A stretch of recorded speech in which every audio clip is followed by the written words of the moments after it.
Greetings, scholars. If you've been keeping an eye on the syllabus, you can tell me that we've got a major assignment coming up, and of course I'm talking about paper 1. So the purpose of this video is to familiarize yourself with the guidelines, expectations, and requirements for that assignment. Keep in mind this assignment is relatively hefty. It's worth 10 percentage points of your cumulative grade, so it's very important for you to understand what is expected of you. First things first, if you haven't done this already, and feel free to put me on pause if you need to do so to go grab one, get yourself a copy of the Paper 1 guidelines. That's primarily what I'm going to be going through, so if you don't have that in front of you, it might not be a bad idea to go get it. In any case, what I'd like to do is start out by explaining really what I'm after when it comes to that question. In lecture, as well as throughout your readings, including The Jungle, Upton Sinclair, we've been talking about working class Americans, and we've been talking about some of the pitfalls, some of the obstacles, you might say, that prevent them from pursuing freedom in a way that is consistent with, the American Declaration of Independence, the American Bill of Rights. So in any case, what I'm asking you to do in this paper in 2 to 3 pages is explain to me if you think people like Jurgis Rudkis, the main character of The Jungle, do you think working Americans like Jurgis are free and equal? Do they have the same level of equality as everybody else? Or are there certain institutionalized forces that are getting in the way of them pursuing freedom, pursuing happiness on an equal playing field? Now, I'll say this before we go any further. It really doesn't matter to me exactly how you answer this question, but what I really want to stress here is that you do take a firm stance on this central question, that you engage it fully and completely. We'll talk about a thesis statement and argument here in a few minutes, but obviously you're going to need to do this by having a thesis statement, okay? There's a second point that I want to impress upon you, and that's something having to do with the nature of this assignment. This is not, and I repeat, it is not a book report. It's not your job to tell me that this happened and this happened and this happened in The Jungle. I've read the book so many times I don't care to remember. What is important is that you take other information, including some of the readings from the American Yop, some of the readings that we've been going through on a week-by-week basis, as well as our lectures.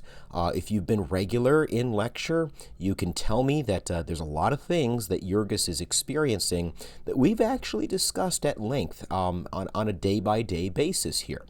So I guess what I'm trying to tell you is to have a very nuanced and a varied approach when it comes to your sourcing. Your sources should not all come from the same place, be that either Sinclair or, my lectures. So anyway, I want to make sure that you understand it is not a book report. Let's talk about the formatting and how you go about formatting this paper. First things first, I want to tell you not to plagiarize, okay?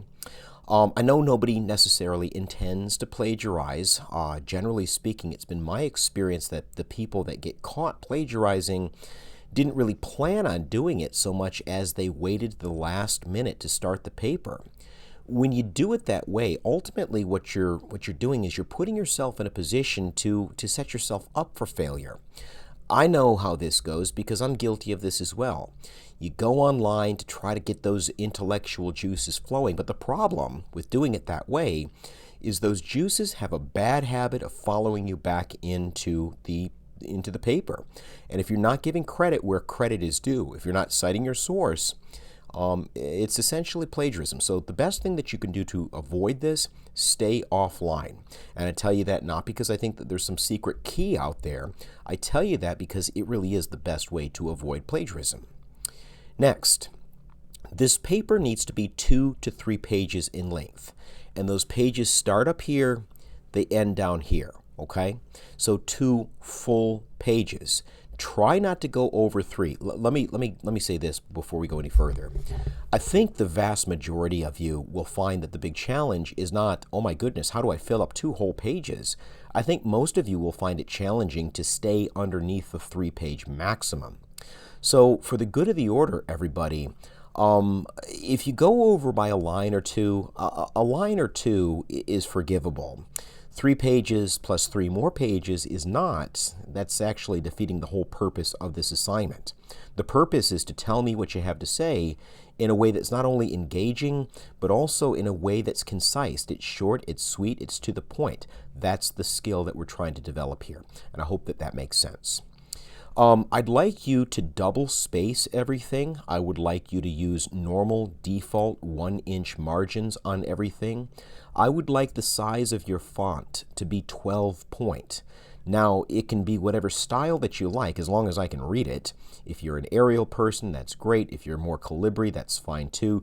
Personally, I happen to be a fan of Times New Roman, but maybe that's just me.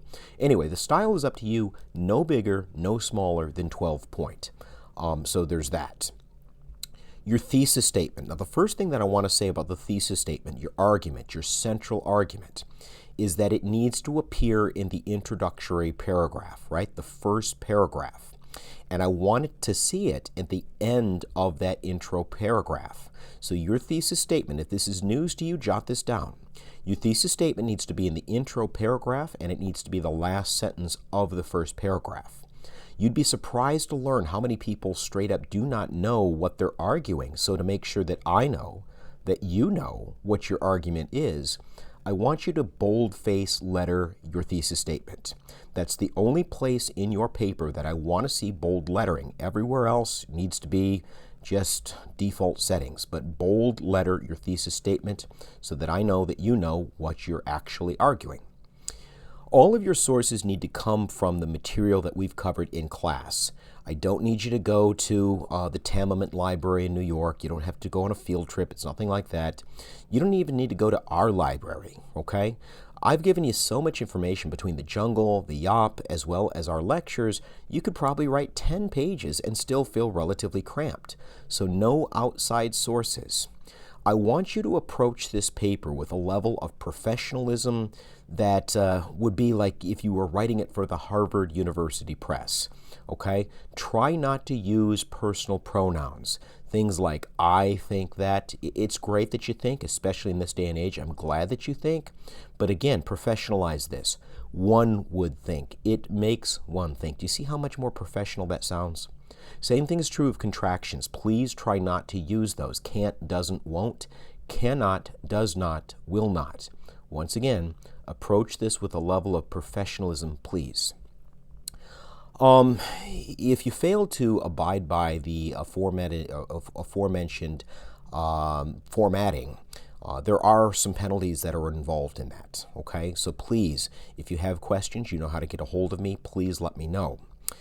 There is a late paper policy. Unlike the quizzes, unlike the discussion forums where I just don't take them after the due date passes, I will accept a late paper. However, there are late penalties for late papers, so please be mindful of that. And if you can see that the due date is going to be a problem, come talk to me.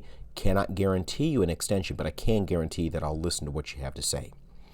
People ask me all the time, do we need quotes for this paper? And it's probably really annoying my answer. I usually say, I don't know. I'm not writing the paper. You are. You can tell me for yourself if you need quotes. I know what you're asking. And for the good of the order, I think that you can get a lot of mileage out of quotes. All that being said, I really wouldn't drone on for like 2 pages. You only have 3 pages to tell me what you need to say. So keep it short, keep it concise, and keep it very much to the point. You don't want to keep going on and on and on with the quotes. There are some guidelines with respect to how you are going to cite your sources, and they're available in that Paper 1 guidelines document that you may be looking at right now. For the good of the order, everybody, we're going to be using the MLA style for our citations, and I've also uploaded a few other video tutorials next to the guidelines, you know, in our online learning management system that will help you kind of break this down. So if this is unfamiliar to you, hopefully those tutorials will help. But for the time being, the guidelines should go a long way as far as that goes.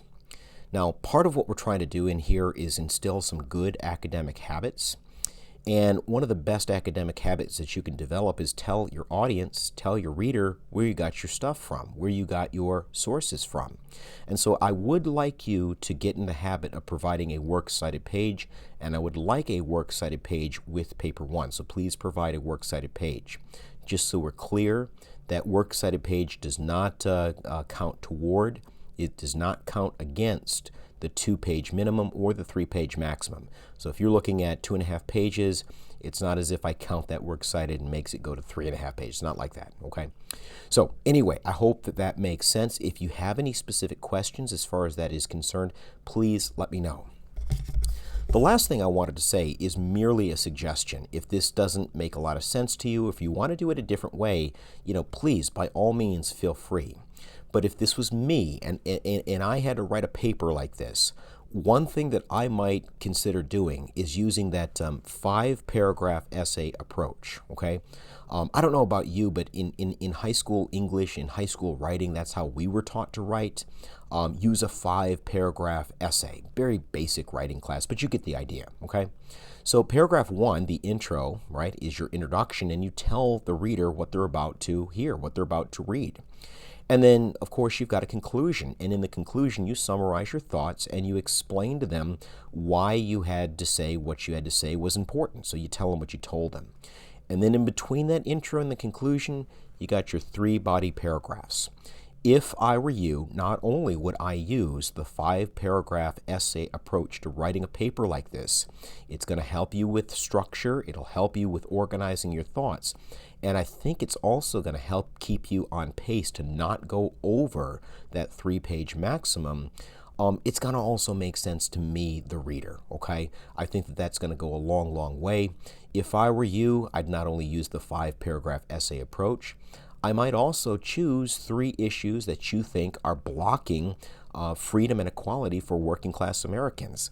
Or if you don't think that working class Americans are limited by anything, then give me 3 reasons as to how they're able to sort of pull themselves up by their bootstraps.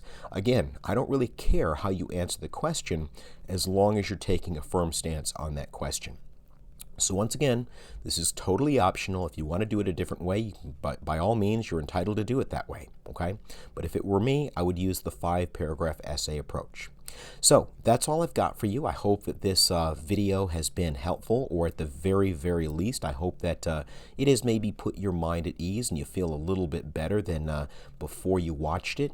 If this was helpful, there are numerous other installments that are all designed to help engage the central question for paper 1, break down not only some of the readings from Upton Sinclair, but also link those readings, those themes, issues, and concepts that Sinclair talks about in his book, link them to some of the bigger issues, the broader issues that we've been talking about.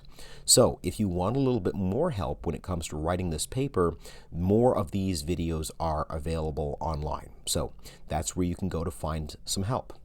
If there is something else that I need to address for you or clarify, elaborate on, send me an email or get in touch with me in some other way. You should know how to find me by this point in the semester. That's all I've got for you. I hope you're having a good week so far.